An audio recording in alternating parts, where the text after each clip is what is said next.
요즘 고금리에다 전세 사기까지 정말 힘든 시기지만 청년들의 한숨이 유독 더 커지고 있습니다. 특히 부산의 사정은 더 어렵습니다. 일자리를 찾아 부산을 벗어나는 사례가 많아지고 있는데요.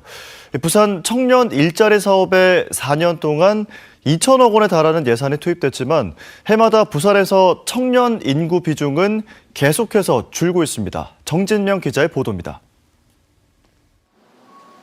20, 30대 취업 준비생들이 이용하는 한 청년센터. 부산 청년을 위한 일자리 정책 사업의 일환으로 운영됩니다. 올해 부산시가 시행한 청년 정책 중 일자리 관련 사업은 26개. 해마다 400억 원 이상이 투입되는데 최근 4년간 2천억 원가량이 지원됐습니다.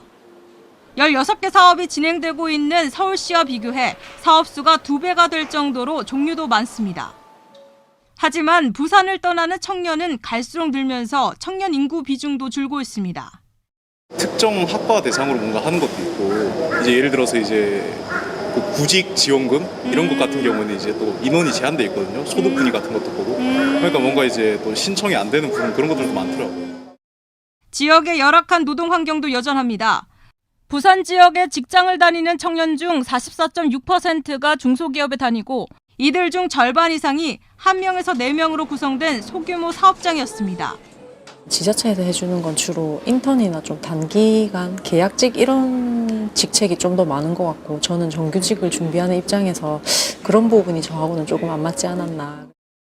일자리 사업으로 지원할 수 있는 청년 대상이 한정적이고 사업 시행 이후 참여 청년에게 실제로 도움이 됐는지 추적 조사를 하지 않는 것이 문제로 지적됩니다. 매년 어떤 정책에 있어서 키되는 핵심이 되는 정책을 투입을 시키고 그 예산이 실제 청년 삶에 어떠한 변화를 이끄는지에 대한 이 추적 조사가 필요하잖아요. 근데 지금은 무분별하게 그냥 정책의 변화 없이 청년들한테 계속 실태를 묻다 보면 결론은 동일합니다. 사업 예산만 편성하고 시행하면 해결됐다고 보는 안일한 행정력도 문제라는 지적입니다. 얼만큼 사업비를 사용했고 인력을 얼만큼 했냐 그런 부분들 회계적인 부분 사실 좀 많이 맞춰졌죠. 그러니까 작년에 정산한 평가를 제가 보니 뭐 방향을 좀 바꿔야 되지 않겠나라고 전임자들이 이렇게 해놨더라고요.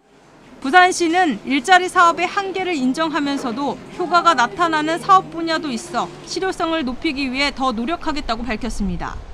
하지만 일자리 정책이 수요자인 부산 청년의 눈높이와 맞는지 철저한 검토가 필요해 보입니다.